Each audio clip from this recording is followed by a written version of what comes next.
Muna ato ang sitwasyon diri. Hallelujah. So, human sa mo ang praise and worship. So, balik na pod mi og tagsok sa mga kilid. Sa kilid sa mga okay ra mo diha? Walay init? Thank you, Lord. Okay, glory to Jesus. Salamat sa Ginoo no. So, Lord, salamat sa pahilo na ana nga dapit in Jesus mighty name. Year, especially in Philippines, very, very immediately. To do something in your family, in your community, especially for your spiritual life.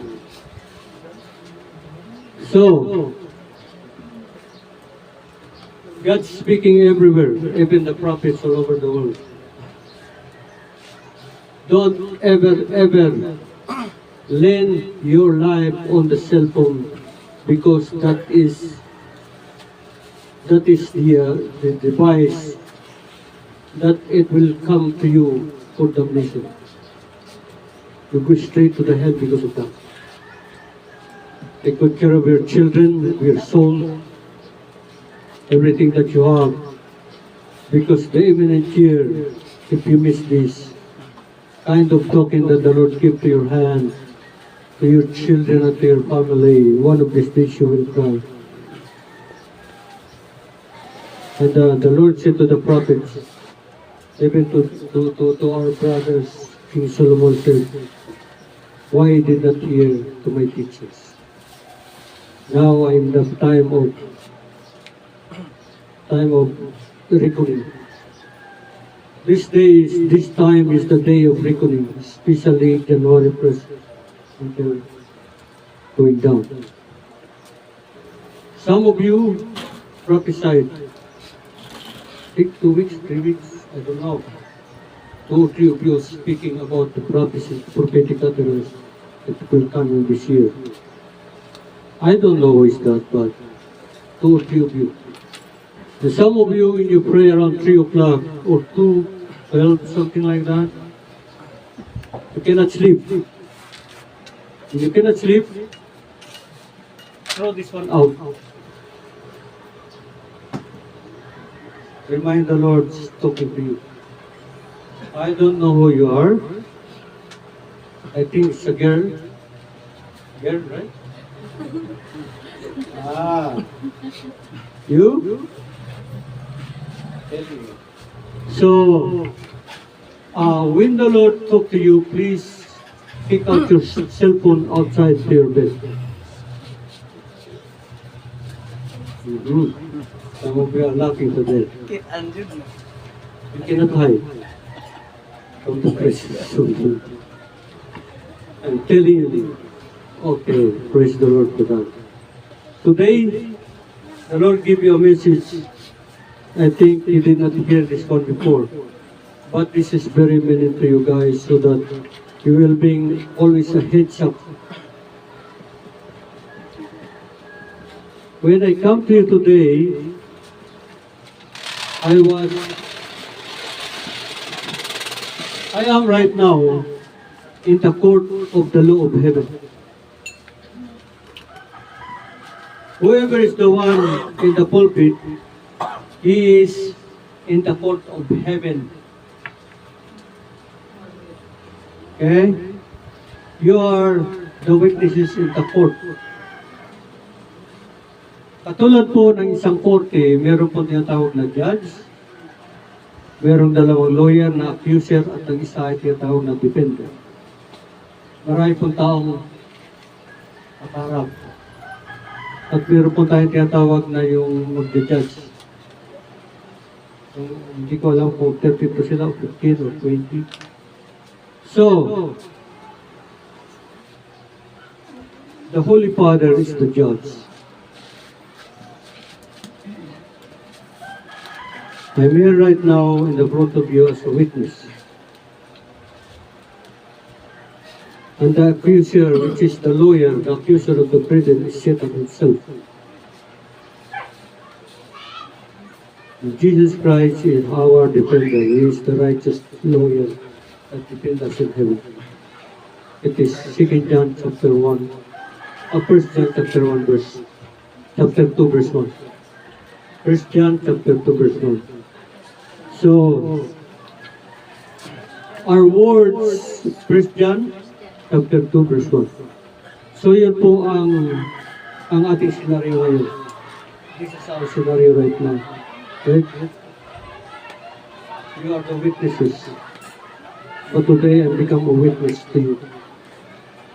Let us pray. Holy Father in heaven, we thank you for this great opportunity that we come to our beloved right now to testify about your word, to serve as a witness for your people, that you are the one who has sent your word today. Whatever you said in your word, Lord, you said in your word, you watch your word and you will perform it. This is the time, O Lord God, that to warn your people, to give the documents of inheritance that you have given to them. Let their hearts be sanctified today and forgive our sins. Cleanse us from all unrighteousness, transgression, iniquities, unholiness, wickedness, and uncleanness in our life. If you see, Lord God, wrong, if you see, Lord God, abomination that have done of every one of us, we plead, Lord God, the blood of Jesus to cleanse us today so that we will become worthy before your sight. We come into your holy throne of grace to bring all the petition of your people. Lord, right now, you know their life, you know the things that they have right now, struggles and everything. Their hearts and their mind. Holy Father, I pray that you will open the eyes and the heart of everyone today, so that they can see the manifestation of your power to your word, and through the manifestation of the gifts of the Holy Spirit, so that the inheritance that you prepared for them before the foundation of the world, it will become manifest in the flesh upon their life. I speak blessing. Amen. I speak, Lord God, healing and deliverance for the people. I speak, Lord God, abundant life. I speak, Lord God, to preserve their life, to give them, Lord God, what they need in this year. And the people around us is evident for them. For us, you prepare a table for your people. It is your word, Lord.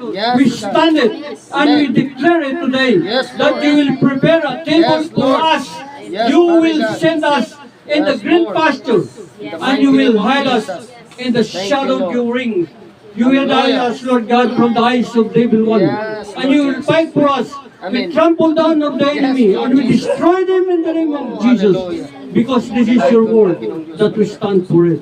In Psalms 91, Lord God, even the pull down of the people beside us, we will stand because you are the one who is the one, Lord God, front of us. You are the one, Lord God, who is the one who lead us in victory through Christ Jesus.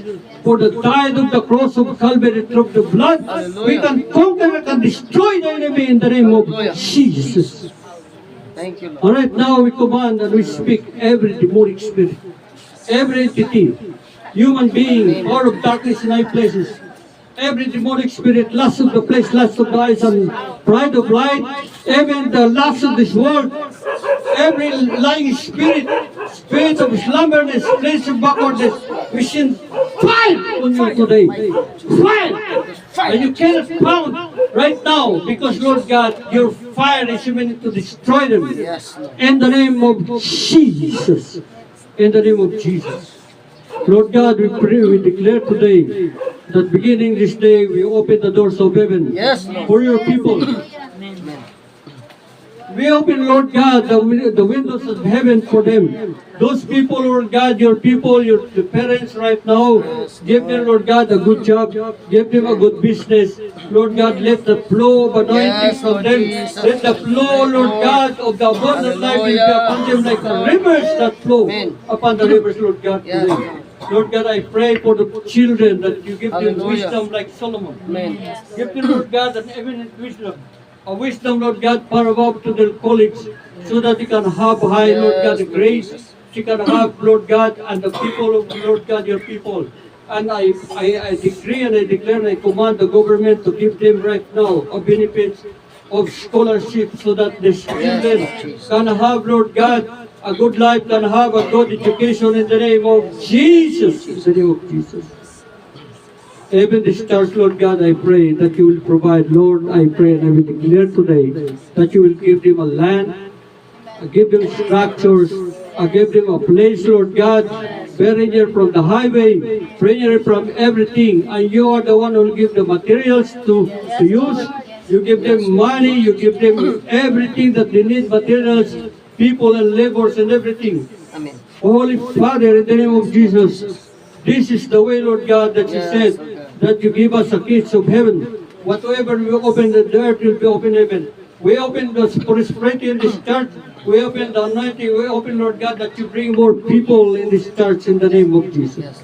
Holy Father, we thank you and we bless your holy name.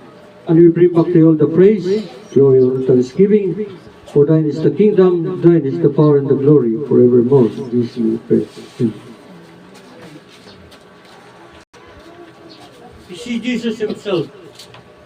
And after that revelation, you become blind. When you become blind, his colleagues sent him to the place in Damascus that the Lord revealed to Ananias that the one who is Saul, persecuted as Christians, is now become of them, become Christians. And also, Saul become Paul. The Lord revealed to him that he will become a light for the Gentiles, and is the one who speaks as a witness for the nations. So, at the time after he converted, he go to Arabia, Saudi Arabia for 3.5 years. He did not go right away for the Christians, even the apostles. So we will go on that message that Paul is saying that we need to understand, that all of us, we need to understand this so that when we come to the Lord, when we give a preaching, when we give a word to the people, it's not coming from you, but coming from the Lord himself. He is the one who will teach you everything if you incline to him every day and every night. Okay? Some of you cannot sleep at night. I think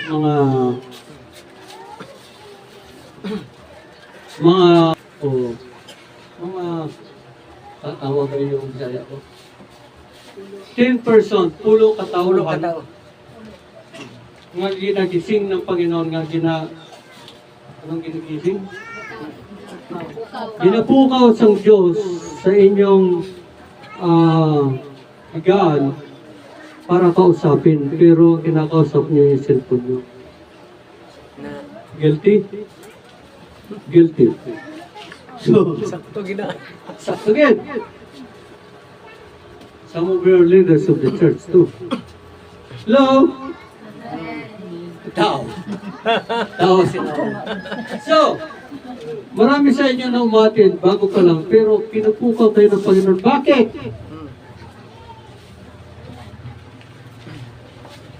Yan ba si Pastor Hiler? Siya yung pinakatatay natin. May gusto niya sabihin, pinipili niya yung mga anak na pagulan. Balusin ka man. Aluin ka man. Gising! Mag-usap tayo! So, we'll read in the book of Galatians, the whole chapter of Galatians. One chapter. Okay. Paul, an apostle, not of men, neither by men, but by Jesus Christ. And the God of the Father who raised him up from the dead. And all the brethren which are with me unto the churches of Galatia. Grace be unto you, and peace from God the Father, and from our Lord Jesus Christ, who gave him our sins, that he might deliver us from the present evil world, according to the will of God and our Father. Okay, let's stop. Okay.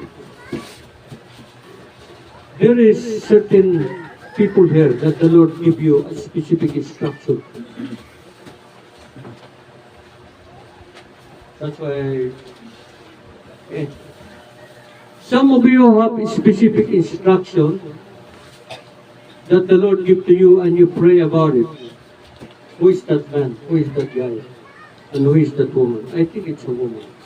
Little bit younger. So, think about that. It's very important. So, to whom be the glory ever and ever. Amen. I marvel that you are so soon removed from that called into the grace of Christ and to abandon the gospel, another gospel, which is not another gospel, but there be some that trouble you, that will pervert the gospel of Christ. But true we, or an angel from heaven, preach another gospel, unto that which is haven't preached, unto him let him accursed.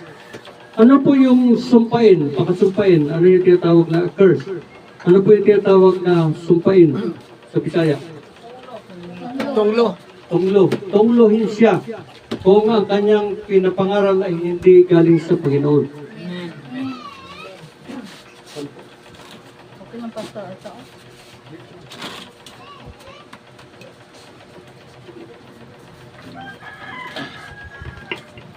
Napaka-importante po ito. Bakit po?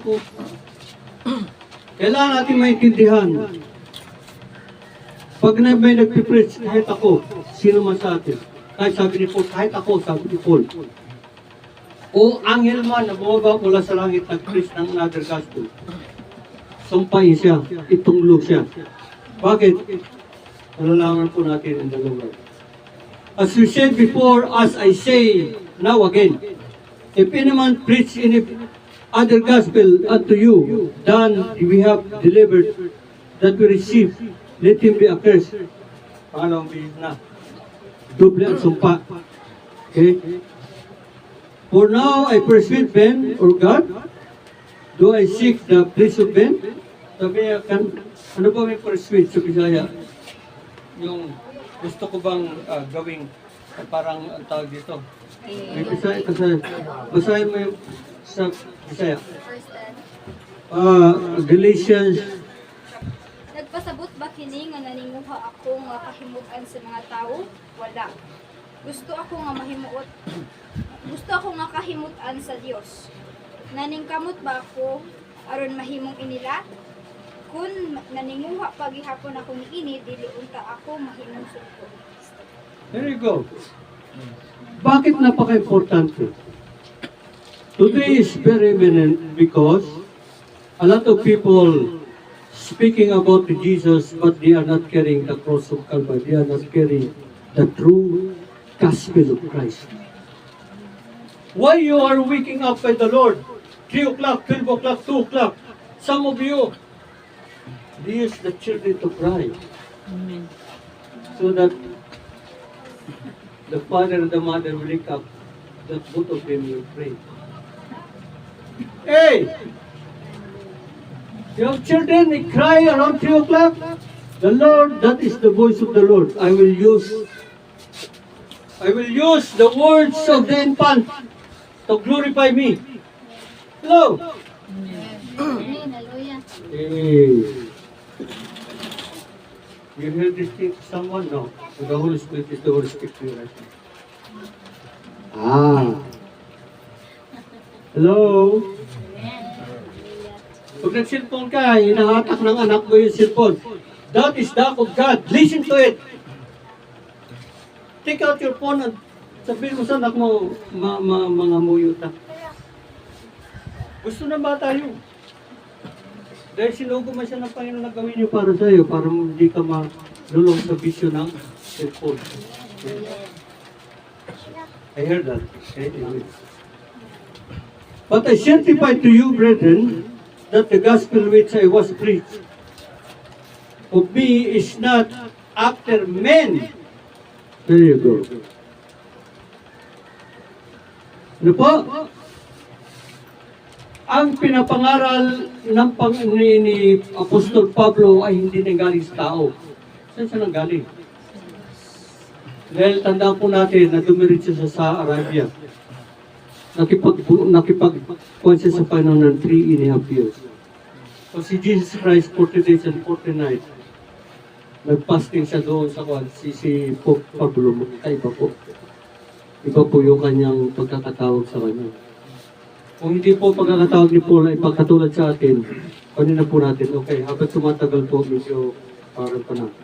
Basahin ko lang ulit. For I neither receive it from men, neither it taught it, but by the revelation of Jesus Christ. Aha!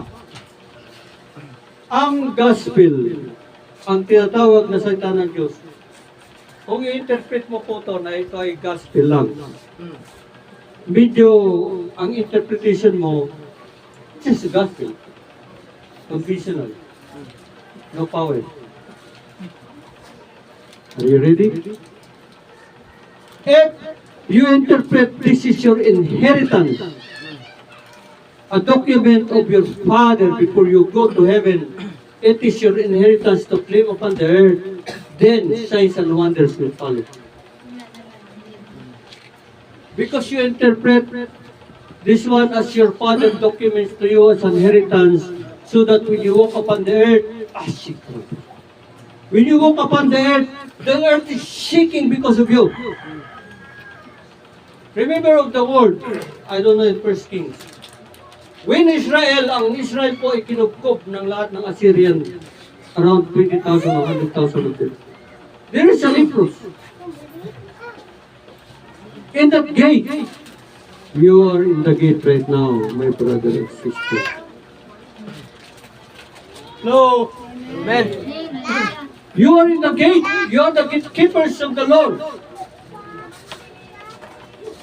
What is the proof? Ano po ang proof? They wake you up 3 o'clock. Right?